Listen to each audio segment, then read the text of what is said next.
I put 23 in the title. It's supposed to be 24. So let me save that up first. Because yesterday was day 23, today is day 24.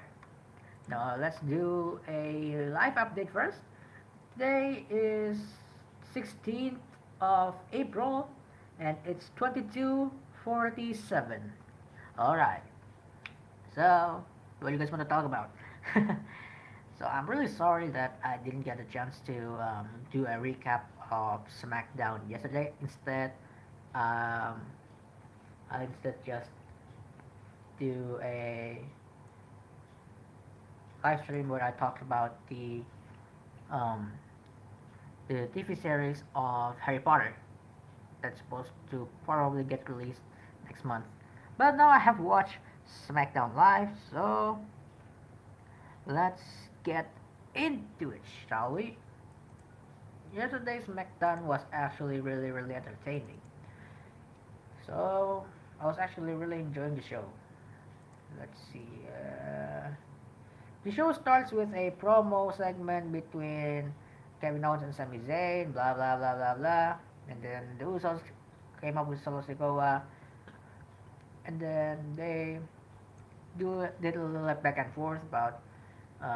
Jey Uso said that Sami is going to be the one that betrays Kevin Owens, like what he did to the Bloodline, and then Sami came back saying that, well, you cannot act like Solo was not going to drop you on Monday Night Raw, and then they were about to get into a fight before. Oh, they did get into a fight, and then Matt Riddle came out to even the odds.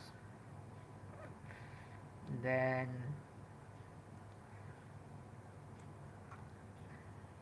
we got a match between Xavier Woods and LA Knight, and I think it's really interesting because I've actually I actually enjoyed LA Knight's character back in NXT, and I'm surprised that the WWE Universe in the main roster actually enjoyed LA Knight's character as well.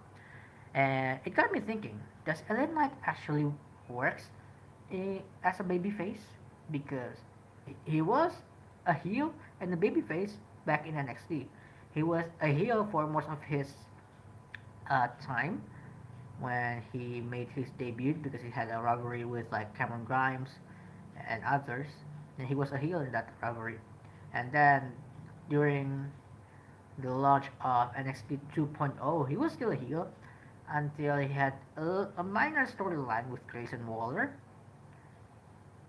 He became somewhat a face, and then when Grayson Waller had a storyline with AJ Styles, LA Knight was also the babyface in that one until the War Games match between NXT 2.0 and Black and Gold. LA Knight was a babyface. So I think his character could work either way, and to me, it doesn't make any sense for a heel character getting a um, positive feedback from the audience. Like LA Knight was supposed to be the bad guy. He was supposed to be the villain. He was supposed to be the antagonist. But he's getting cheered by the audience, and the audience loves him. So I don't know. Maybe he could be like MJF. He's still the bad guy, but he gets worshippers. Gets idolized by a lot of people. So I think that could be the way LA Knight's character will go. And since in this match against Xavier Woods, he actually uh, got beat by Woods via roll up, and he was holding his tights, so getting a leverage. But even though he's getting a lot of like losses, especially against the likes of Xavier Woods, it actually does not really hurt his character or his momentum because for now he does not really need any victory because even without like really significant victories, he's actually really over with the crowd, and I think positive. Um, that's a positive point to LA Knight. So for now, I think they could keep LA Knight on weekly television, either have him in a backstage segment or having a match, but he does not need to win every single time.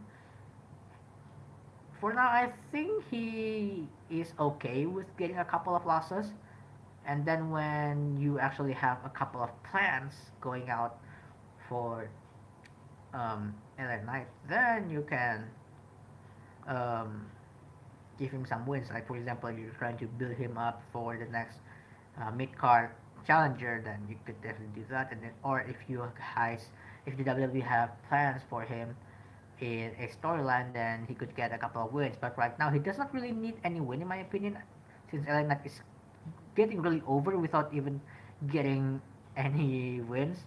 It's even getting losses by Xavier Woods. So I think he should be fine. He should be fine. So what else happened that night? Oh yeah, Xavier Woods is challenging Gunther for the Intercontinental Championship next week. So that would be interesting. I would love to see Xavier Woods get chopped by Gunther. I think it's kind of sad that Xavier Woods is the only one left with New Day because Big E is still recovering with his neck injury, and then Kofi Kingston got his knee injured like last month, I think. So he's the only one that's still performing for the time being, and it's really weird seeing him representing the New Day, even though he's just the only one at the office, you know. And then Damian Priest had a segment saying that about something about Bad Bunny until they're going to have a match with Santos Escobar. It was a fun match, and Zelina Vega had her moment with Rhea Ripley, and I think a lot of people also agree with this statement that Zelina Vega could be the first challenger for Rhea Ripley. I mean, for her first challenger, you don't really need someone that's have a big caliber, you know, someone that's like a huge contendership, a strong contender for your championship. So I think having Zelina Vega as the first challenger is actually not a bad idea because it's actually going to elevate Zelina Vega as well. It could build her as a credible competitor. You know, she's not just a female manager for the LWO, but she's actually going to be like a believable or a credible female superstar in WWE. So that's something. And then we got segment between the Usos, Solo Sikoa, and Paul Heyman backstage. And I think that was actually the first time we hear Solo Sikoa uh, spoke in the main roster because he was actually really, really silent back then. I think this is the first time he's actually ever spoken in the main roster because I think he has spoken a couple of times back in NXT, but this is the first time he ever spoke in main roster. He said to Paul Heyman that he got this. He's going to deal with the material problem. And then Liv Morgan and Raquel Rodriguez, uh, who are the new NXT women, I'm sorry, who are the new women's tag team champions, made their entrance and they're going to celebrate their win against Trish Stratus and Becky Lynch. And then Chelsea Green and Sonya Deville came out, you know, with their character just being annoying, and I like that. I like their character. I like their pairing, and they talk a lot of crap about they did not actually win the title against the actual champion because Lita got injured and blah blah blah blah blah. And then Liv Morgan was like, you know what? You guys can be the first challenger. So next week they're going to fight Sonya Deville and Chelsea Green, defending their women's tag team championship. I'm hoping it would be a decent match because so far the women's tag team title matches have been really really bad in my opinion.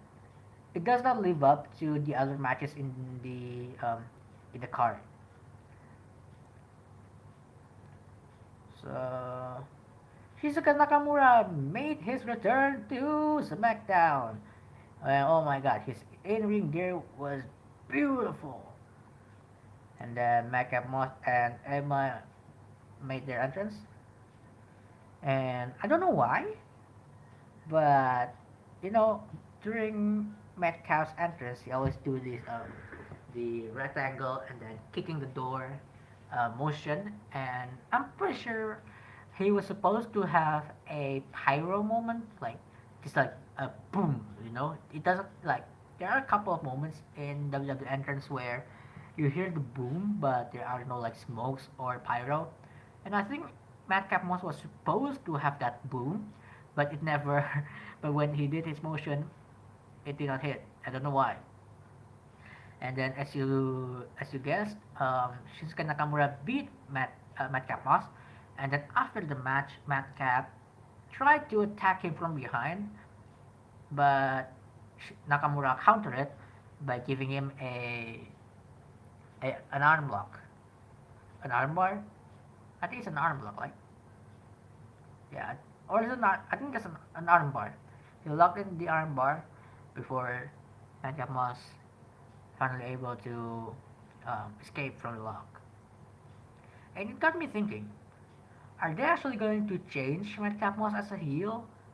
I mean, it could work because right now he's just a generic babyface. There are a couple of people that felt like a generic babyface, but they are not. Like, for example, Ricochet and Braun Strowman. They felt like generic babyface, but they are not because one is a high flyer, one is a giant monster. But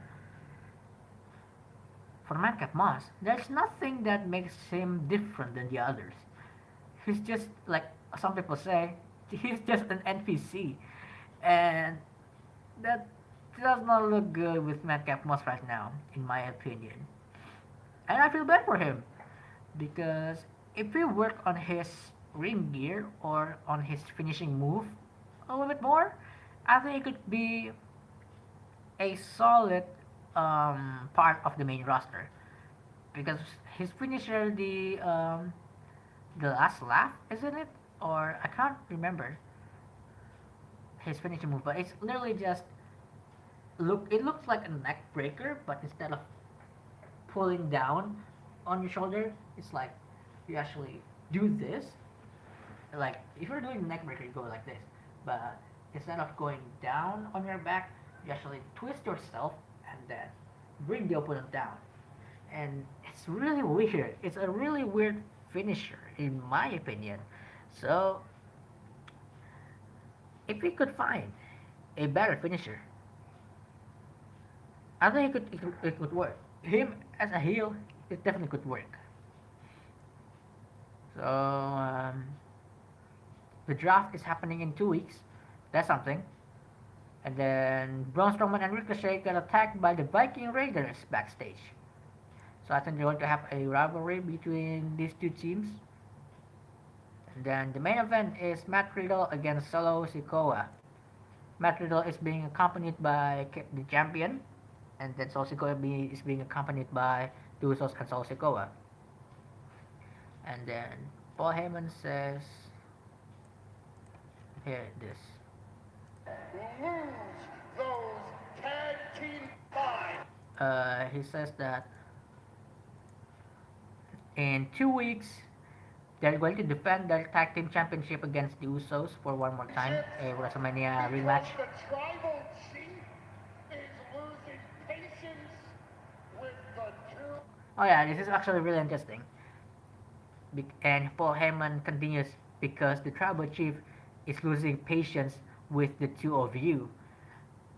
But he did not point, like his hand is pointing towards Kevin Owens and Sami Zayn, but his face is actually saying it to the direction of the Usos. But the Usos did not realize it because he was standing behind them. So it's like he was looking at Kevin Owens and Sami Zayn, pointing at them, but then when he was talking, he slightly moved his head and then talking directly to the Usos. So I think Roman Reigns is actually losing his patience with the Usos, and I'm actually really interested in how the story is going to to be unfolded, because you know the Usos has been getting a lot of like L's in the bloodline. Like they are the one that getting the L's. So Sikoa keep ranking up that um, win streak, but the Usos they have been the one that's actually like the weaklings in the group. Previously, Solo felt like he was the weakling because he just got there, but he's actually like the powerhouse of the group. But since the Usos lost their tag team titles, they have become the weaklings of the group. So that's why the story would be interesting. If the time happens when the bloodline is going to collapse, where does the loyalty go? Like, of course, Jey Uso will not side with Roman Reigns, but what would happen with Solo Sikoa? Will he pick the side of the tribal chief, or will he pick the side with his brothers? And I think these two direction is going to be really fun to explore these two direction, because if Solo decides uh, to be loyal with the tribal chief, we're going to get a really fun storyline between Solo Sikoa and possibly Jey Uso. But then, if Solo decided to side with his brothers, then that would be the great moment for Cody Rhodes to beat Roman Reigns for the titles. So yeah, let's get back to the main event. Matt Riddle got beat by Solo Sikoa by the Samoan Spike, and then he got buried under the announcement table. So yeah, so there you have it.